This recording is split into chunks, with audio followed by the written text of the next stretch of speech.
Ne soyez pas complices du silence, soyez les artisans du changement. Nous ne pouvons plus nous permettre d'attendre. L'histoire nous observe.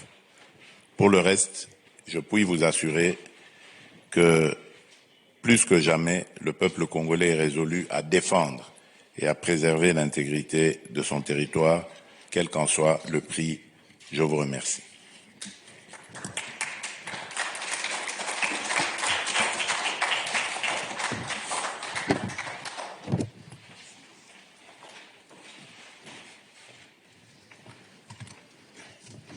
Thank you, Mr. President. So I guess you've outlined a number of important points there, but what, in your view, is needed to stop the fighting? Qu'est-ce qui est nécessaire pour mettre fin la guerre?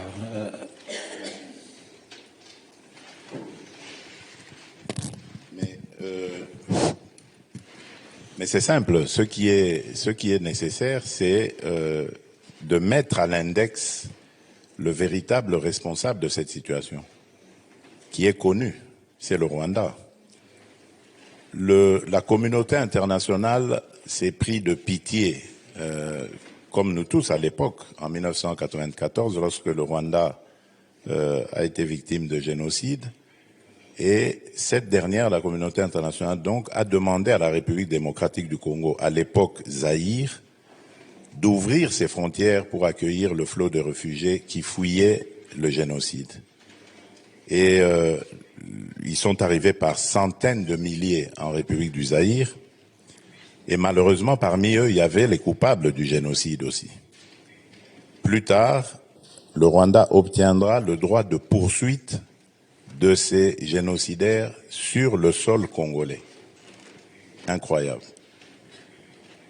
La communauté internationale a complètement démissionné de sa mission en laissant un État, un régime régler ses comptes. Et il y a eu des massacres de populations entières, y compris des populations congolaises. Et on s'est tu au nom de la culpabilité que la communauté internationale ressentait sur le génocide rwandais. Mais le Congo n'était pas coupable ni complice de ce génocide. Car depuis lors, malheureusement, les malheurs qui étaient au Rwanda se sont invités en République démocratique du Congo. Et depuis 30 ans, l'enfer s'est installé à l'est de la République démocratique du Congo. Et donc, on a laissé faire le Rwanda qui, en venant comme ça, a découvert qu'il y avait la possibilité de déstabiliser d'abord le régime. Donc ils ont déstabilisé le régime du maréchal Mobutu en installant Laurent Désiré Kabila, pensant qu'avec lui, ils pouvaient donc exploiter tranquillement les ressources de la République démocratique du Congo. Mais lorsque Laurent Désiré Kabila s'y est opposé, on l'a abattu pour laisser la place à un autre régime qui, lui, s'est montré beaucoup plus malléable, beaucoup plus compréhensif, celui de Joseph Kabila donc, et a laissé faire, on va dire, beaucoup de choses. Et le Rwanda donc a pris de l'assurance, le Rwanda a développé son économie, renforcé son économie avec le produit des pillages de nos ressources naturelles. Et avec l'œil, le regard complice de la communauté internationale, puisque ces produits, ils les revendaient à des grandes multinationales et à des États qui ont acheté tout ça et conforté la position du Rwanda. Et aujourd'hui, nous avons le résultat qui est là. Il faut que cette communauté internationale accepte de reconnaître ses responsabilités et règle cette question en même temps que nous. You spoke of the risk of a wider regional war. Vous avez évoqué un scénario où la guerre va élargir, il y aura une guerre, si j'ai bien compris, régionale. Comment vous expliquez ça? Tout simplement parce que le Rwanda a des velléités expansionnistes. Depuis quelques années maintenant, le discours du régime rwandais est de dire qu'une partie de la République, de l'Est de la République démocratique du Congo, notamment les territoires de Masisi et de Rutshuru, ont jadis appartenu au Rwanda, au royaume du Rwanda. Ce qui est une aberration, ce n'est pas vrai. Mais cela indique très clairement les intentions. En fait, dans le Masisi, il y a une mine dans un lieu, une localité appelée Rubaya, et c'est là qu'on trouve les minerais de coltan et des 3T, les trois matières très prisées, tungstène, étain et tantal. Et ce sont ces trois matières qui entrent dans la composition de toute la production des appareils technologiques de nouvelles gammes et tout ça. Et donc, c'est des matières très prisées qui alimentent justement ce conflit du sang, parce que le Rwanda est obligé, pour voler, piller nos ressources, de créer de l'instabilité permanente, qu'il n'y ait pas l'autorité de l'État dans cette région, de provoquer une sorte d'épuration ethnique en effrayant par des massacres, en infligeant la peur, la terreur, et en poussant ces populations à se déplacer, à laisser libres ces terres pour qu'ils les exploitent tranquillement. But do you have an alternative vision of how natural resources should be accessed, managed, and the revenues? What would you prefer to see? C'est quoi l'alternative? Bien sûr, mais l'alternative, ce sont les investissements. Je crois que il faut faire des contrats qui soient transparents avec des firmes qui travaillent dans le domaine, et c'est ce que nous tuons à dire tous les jours. Nous avons d'ailleurs pour cela porté plainte contre la firme Apple, par exemple, qui était un des bénéficiaires de ce trafic illicite. Et depuis lors, ils ont déclaré qu'ils ne traiteraient plus des matières venues ni du Rwanda ni du Congo. Et donc, nous pensons que nous l'avons fait non pas pour punir Apple, mais pour attirer son attention et la diriger vers les autorités compétentes qui peuvent conclure ce genre de contrat en bonne et due forme. Et c'est ça qu'il faut faire. Installer des entreprises qui pourront donc investir et exploiter ces richesses en les produisant et en les transformant sur place au mieux pour créer de la richesse intérieure et créer des emplois. Et c'est comme ça que nous pensons, pacifier la région, parce que tous ces jeunes qui vont venir pour chercher du travail, qui vont entrer dans ce circuit professionnel, ne seront plus attirés par les activités dans les mines ou alors par des activités dans les groupes armés. Donc cela aura l'avantage de ramener une sorte de paix et de stabilité dans la région. Mr. President, you said that the international community had a choice of being spectators or to engage in a responsible manner. And there's a meeting in Addis Ababa, I think today or tomorrow, and then you also have some demain. And then here in Munich, we have some very distinguished leaders from the United States and from the European Union. What is your message to the African Union, and what is your message to other international partners in terms of taking action? Oui. Mais le premier message, puisque vous parlez de l'Union européenne, c'est déjà de lui dire de mettre fin à cet accord scandaleux et inacceptable de rachat des matières précieuses, de matières minières critiques, de l'achat au Rwanda de ces matières matières précieuses. Parce que tout simplement, le Rwanda n'a dans son sous-sol aucune de ces matières. Donc ça, c'est le message, le premier que je donnerai. Ensuite, c'est celui de dire, aujourd'hui, il y a un drame humanitaire qui se passe sous nos yeux. Et ces populations qui déjà, avant la chute de Goma, s'étaient agglutinées autour de la ville de Goma par millions, dans des camps de fortune, ont été sommés de quitter ces camps et de retourner dans leur localité d'origine, sans transport, sans garantie de trouver quoi que ce soit là-bas, parce que leurs champs ont été détruits, les écoles et tout ça.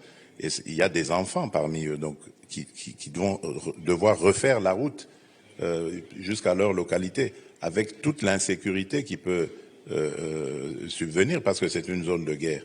Donc le drame humanitaire que l'on déplorait déjà il y a quelques mois autour de la ville de Goma risque de s'accentuer. Donc il y a une urgence. Ça, c'est ce que je lancerai aussi comme appel. Donc, dans les semaines qui arrivent. Absolument. Même aujourd'hui. Même dans les jours qui arrivent. Il faut très vite intervenir parce que dans leur folie meurtrière, ces envahisseurs ont demandé à toutes ces populations de rentrer sans organiser leur retour. Et il y en a qui ne savent pas où aller et qui ne savent que faire parce que il n'y a rien à destination pour vivre. Dans ces camps-là, au moins, il y avait de l'aide humanitaire qui leur permettait de manger et de vivre plus ou moins, même si les conditions n'étaient pas décentes. Mais là, il n'y a rien. Il y a des jours et des jours de marche sans garantie de pouvoir trouver quoi que ce soit pour se nourrir. Alors, et à Addis Ababa? À Addis Abeba, il y a une réunion de la commission paix et sécurité ce soir. Oui.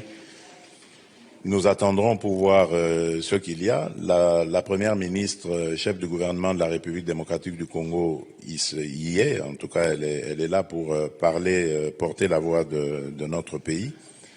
Moi, je suis venu ici pour rencontrer justement les décideurs européens et américains afin que les pressions s'accentuent et pourquoi pas les sanctions même tombent sur le Rwanda. Parce que quand on regarde notre situation à côté de celle de l'Ukraine et de la Russie, on croirait être dans deux mondes différents, oui, alors que c'est pratiquement la même chose. Vous avez l'impression que le monde ignore ce qui se passe. Chez nous, c'est pire parce que c'est un conflit qui date depuis 30 ans maintenant. Bien sûr. Alors que la Russie et l'Ukraine, la guerre est intervenue, on va dire, grosso modo, en 2022, même si déjà depuis 2014, il y avait certaines velléités.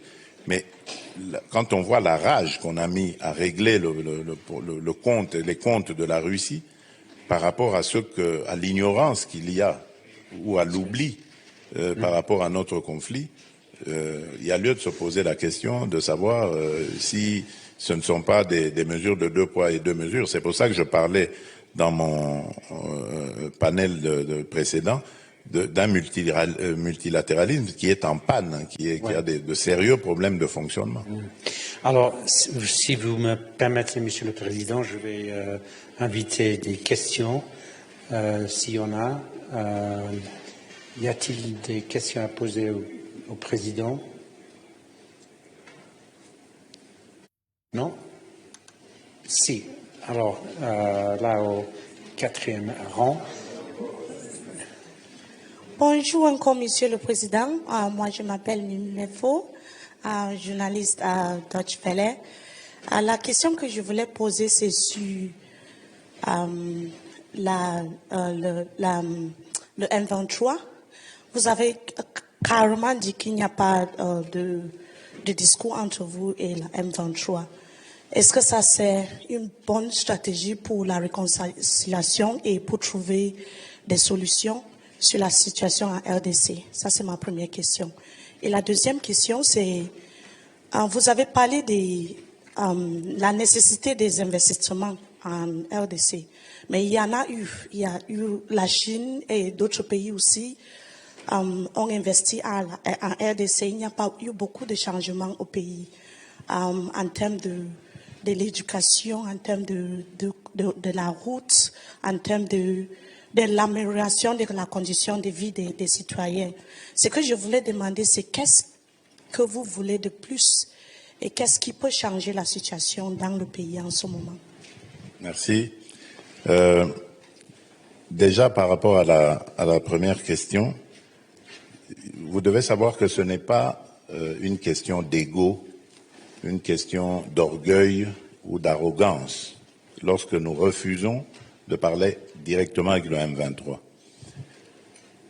D'abord, la première raison, c'est parce que le M23 a massacré des populations et a bombardé des camps de déplacés où il y avait des femmes et des enfants. Ils ont été massacrés. Donc pour nous, c'est un mouvement terroriste.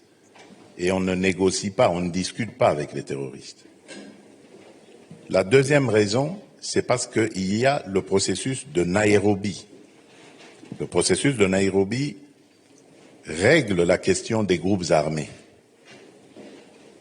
Et donc, le M23 étant un groupe armé, il est logé à la même enseigne que tous les autres groupes armés évoluant en République démocratique du Congo, et il doit avoir le même traitement, donc il doit rentrer dans ce cadre. La troisième raison, c'est parce que le M23 est un mouvement, j'allais dire, qui est vide de contenu. C'est en fait un supplétif du Rwanda.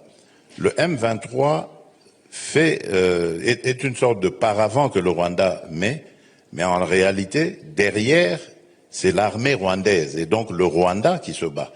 La preuve de ce que je dis, c'est que dans le processus de Luanda en Angola, nous avons discuté avec le Rwanda.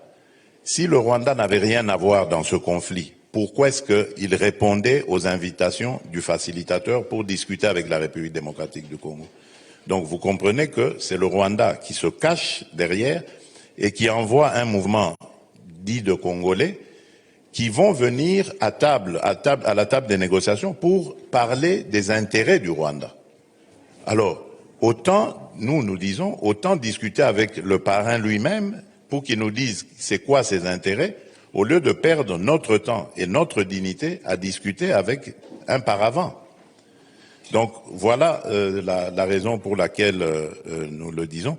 Et quand vous dites que ça ne va pas faire avancer, mais si ça va faire avancer la paix, parce que comme je vous l'ai dit, le processus de Nairobi est là, et le processus de Nairobi était justement inspiré pour régler la problématique des groupes armés. Alors, par rapport aux investisseurs, vous avez parlé des Chinois et autres. Vous avez raison. Ça n'a pas ces investissements ou ces exploitations des mines, des minerais congolais avec des contrats chinois ou autres n'ont pas donné grand-chose. Mais vous avez raison. Lorsque je deviens président, justement, en 2019, bon, on a eu malheureusement l'année de Covid qui a paralysé le commerce international pendant à peu près 2 ans, 2020-2021. Mais en 2021, je prends langue avec les Chinois pour leur dire que je n'étais pas d'accord avec la manière dont notre partenariat était entrepris. Et donc, pour moi, il était question de revoir les termes de tous ces contrats qui avaient été signés avant mon avènement et d'aller sur des modèles qui seraient gagnant-gagnant, avec la possibilité donc pour nous Congolais, comme je l'ai dit tout à l'heure dans ma précédente intervention là, d'aller sur des modèles gagnant-gagnant, qui ferait que nous allons développer ces produits. Donc en plus de les avoir produits, nous les transformons dans notre propre pays. Et comme ça, nous ajoutons une valeur à ces produits qui créent donc de la richesse, qui créent de l'emploi. Le seul défi que nous avons aujourd'hui, c'est le défi énergétique, parce que ces minerais, vous pouvez vous l'imaginer, demandent beaucoup d'apports en énergie pour pouvoir être extraits du sous-sol et également transformés. Donc nous sommes dans un processus qui va nous amener à ces étapes-là, qui nous permettra de créer une chaîne de valeur à l'intérieur même de notre pays Et cela, vous verrez, aura un impact positif sur l'économie et le social. Donc c'est un processus qui est entamé.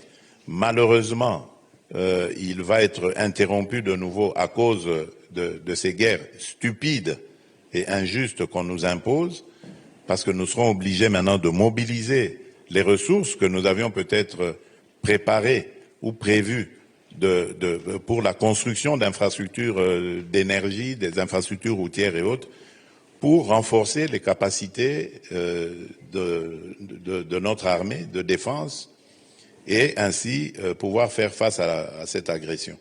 Malheureusement, nous perdrons encore du temps, mais ça, évidemment, c'est sûrement l'objectif de l'ennemi, c'est-à-dire nous distraire, nous ralentir, nous déstabiliser pendant que lui, il pille les ressources de notre sous-sol et les vend au plus offrant sous d'autres cieux. Y a-t-il des autres questions? One question, Monsieur le Président, I wanted to ask you is what is your expectation of the Luanda process now? Qu'est-ce que vous souhaitez? Qu'est-ce que vous c'est quoi l'avenir de... Oui. Maintenant, le processus de Luanda, je crois qu'il connaît quelques turbulences parce que je crois que vous avez suivi l'intervention du président João Lourenço qui va devenir le président en exercice de l'Union africaine et donc qui va avoir un agenda beaucoup plus étoffé, plus dense et qui ne lui permettra pas de continuer à gérer. Mais la question avait été anticipée récemment lors du sommet conjoint entre la East African Community et la SADC. Je dis qu'elle a été anticipée dans le sens où on pensait déjà à ces charges qui vont s'alourdir pour le président João Lourenço et donc voir comment est-ce qu'on peut lui adjoindre d'autres chefs d'État, un ou deux de plus, qui lui permettront donc de manœuvrer plus à l'aise. Et là, comme il se retire carrément, donc ce ne sera plus lui adjoindre des chefs d'État, mais ce sera désigner des chefs d'État qui vont reprendre le relais. Donc le processus n'est pas mort, il est simplement au ralenti. En attendant, j'espère la désignation du président João Lourenço et d'un nouveau facilitateur. Alors, je peux continuer à poser des questions, mais are there any questions from the floor? Please.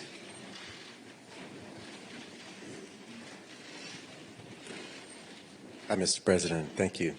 I'm interested in the case that you had with Apple, and I'm wondering if there is future possibilities for public-private sector solutions to the critical minerals problem, and wondering if perhaps the Kimberley process example with conflict diamonds would be a possibility.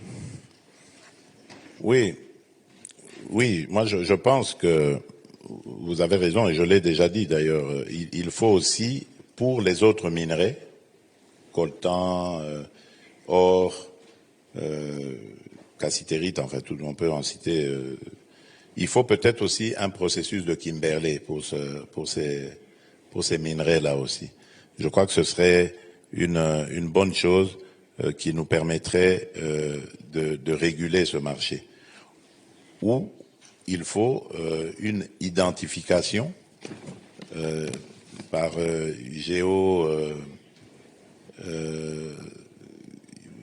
génotype, en fait, on va dire, du minerai, parce qu'il y a aujourd'hui des techniques qui peuvent identifier l'origine du minerai et sa localisation même de l'endroit où il a été extrait, et ainsi pouvoir organiser ou suivre sa traçabilité.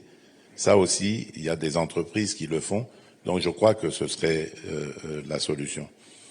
Alors, maintenant, par rapport à Apple, j'allais dire que, ce que j'ai dit tout à l'heure, le but n'était pas de viser Apple, c'était le symbole de ça, parce que Apple, c'est les téléphones portables, et dans les téléphones portables, on retrouve le coltan du Congo, le coltan du sang. Et le but était de les interpeller pour dire arrêtez ce massacre, parce que avec l'argent que vous mettez dans ce secteur pour acheter des minerais volés à la République démocratique du Congo, vous encouragez les massacres de Congolais, de pauvres Congolais. Donc il fallait lancer cet appel et leur dire, si vous voulez continuer ce commerce, venez par la grande porte. Les autorités de la République démocratique du Congo existent, sont établies légalement, légitimement, et ne demandent que ce genre justement de partenariat. Venez, travaillons ensemble dans un partenariat gagnant-gagnant qui vous permettrait, vous, d'évoluer, de vous épanouir dans vos activités, et à la République aussi d'en faire autant. Donc c'est comme ça que nous voyons la chose, mais malheureusement, ça ne se passe pas de cette manière-là. Thank you. Other questions from the floor?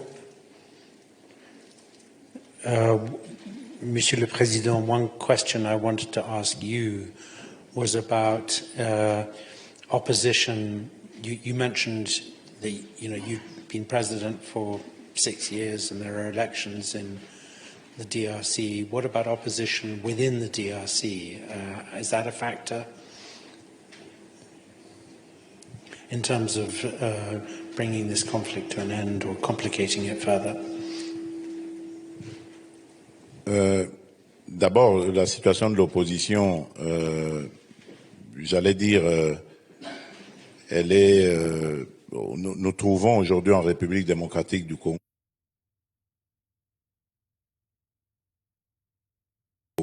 deux sortes d'opposition.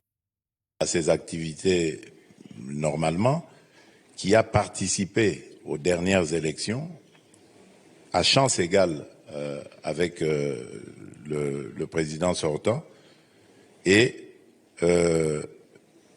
qui a perdu ces élections de manière claire. Et cela a été reconnu par tous les observateurs sérieux.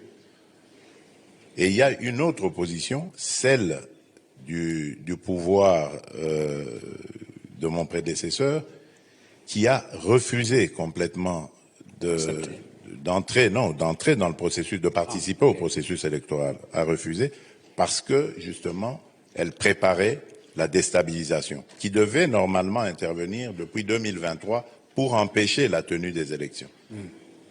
Mais comme ils n'ont pas réussi à le faire, donc les élections ont quand même eu lieu, et c'est maintenant qu'ils trouvent le moyen de se rallier au Rwanda et à ce M23 et AFC pour nous faire la guerre et déstabiliser le pays. Donc ce sont ces deux oppositions-là.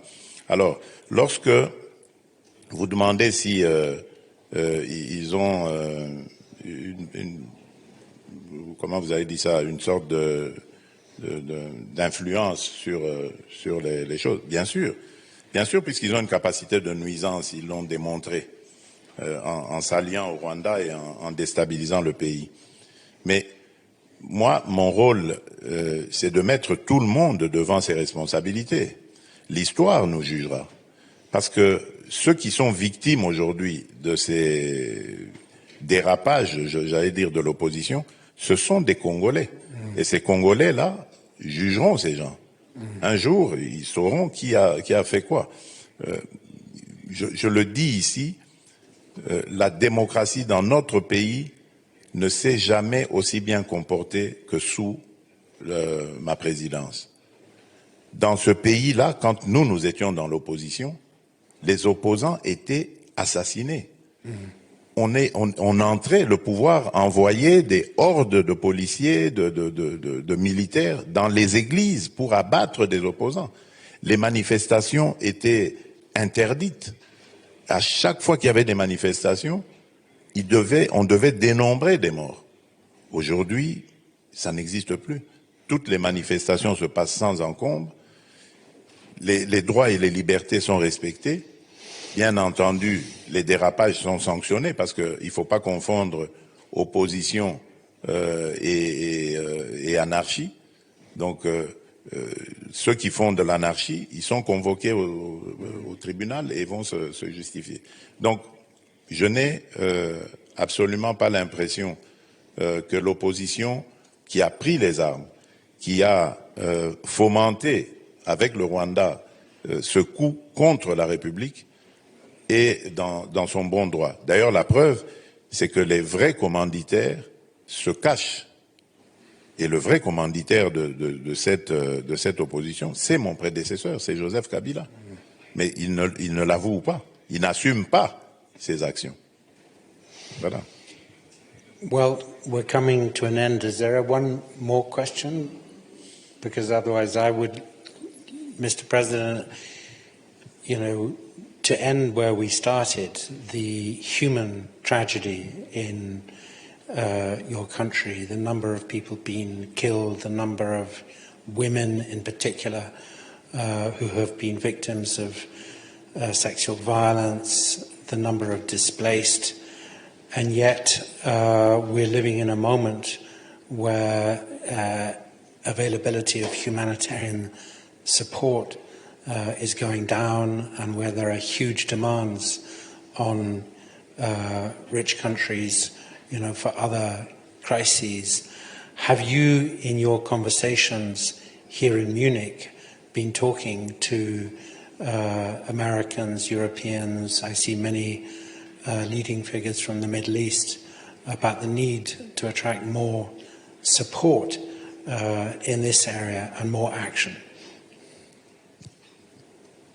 Bon, oui, j'ai parlé à des Américains, des Européens et bientôt même des gens du Moyen-Orient, mais plus diplomatie et politique que humanitaire, parce que je ne pense pas que ils avaient des réponses à mes besoins humanitaires. Mais le message est quand même passé parce que Vous n'avez pas de réponse parce qu'ils n'ont pas les moyens ou ils ne sont pas au courant ou... Non, je suppose qu'ils n'ont... Parce qu'ils ne sont pas dans le domaine. Ceux que j'ai vus ne sont pas dans le domaine humanitaire. Ah bon, ok. Voilà. Oui. Mais j'ai fait quand même passer le message pour qu'à leur tour, ils le répercutent auprès de ceux qui ont les moyens de mobiliser, des moyens à mobiliser pour régler le drame humanitaire que vivent nos populations en ce moment. Donc, je n'ai pas parlé de ça directement à eux parce qu'ils n'en avaient pas la capacité, quoi. Ok. Bon, alors, il reste à moi de vous remercier, Monsieur le Président. Merci beaucoup d'être parmi nous. Et oui. Je ne sais pas si vous avez un message en finissant ce... Oui, message, oui, un mot de la fin peut-être pour dire, redire que la République démocratique du Congo est en train de vivre un véritable drame. Et ce que vous voyez aujourd'hui, c'est quelque chose qui était vécu depuis 30 ans.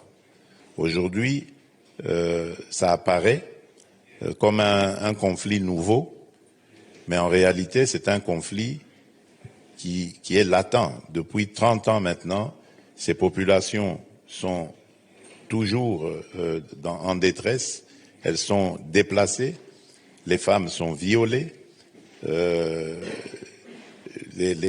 leurs productions sont volées aussi dans leurs champs. Donc tout est fait pour déstabiliser cette région et la dépouiller de tout ce qu'elle a comme richesse. Cela se fait au profit des grandes firmes qui ensuite transforment ces produits en ce que vous voyez ici, que vous achetez ici, c'est-à-dire les téléphones portables, c'est-à-dire votre thé, votre café ou votre cacao, et que sais-je. Donc, il y a plein de produits qui arrivent ici en Occident, qui sont des produits du sang des Congolais, qui meurent de manière innocente pour la simple faute de vivre sur une terre qui regorge de richesses en son sein. Donc c'est vraiment une injustice qui est flagrante et qui demande à ce que ceux qui se taisent se mettent debout pour réagir. Parce que se taire risque d'être considéré comme être complice de la barbarie qui sévit actuellement en République démocratique du Congo. Donc je compte sur chacune et chacun d'entre vous ici qui a le moindre petit pouvoir, soit de passer un message ou soit de prendre une décision à son petit niveau, quel qu'il soit. Ce serait une contribution symbolique, une contribution qui apporterait peut-être des solutions au drame que vivent nos populations à l'est de la République démocratique du Congo. Voilà. Merci, Monsieur le Président.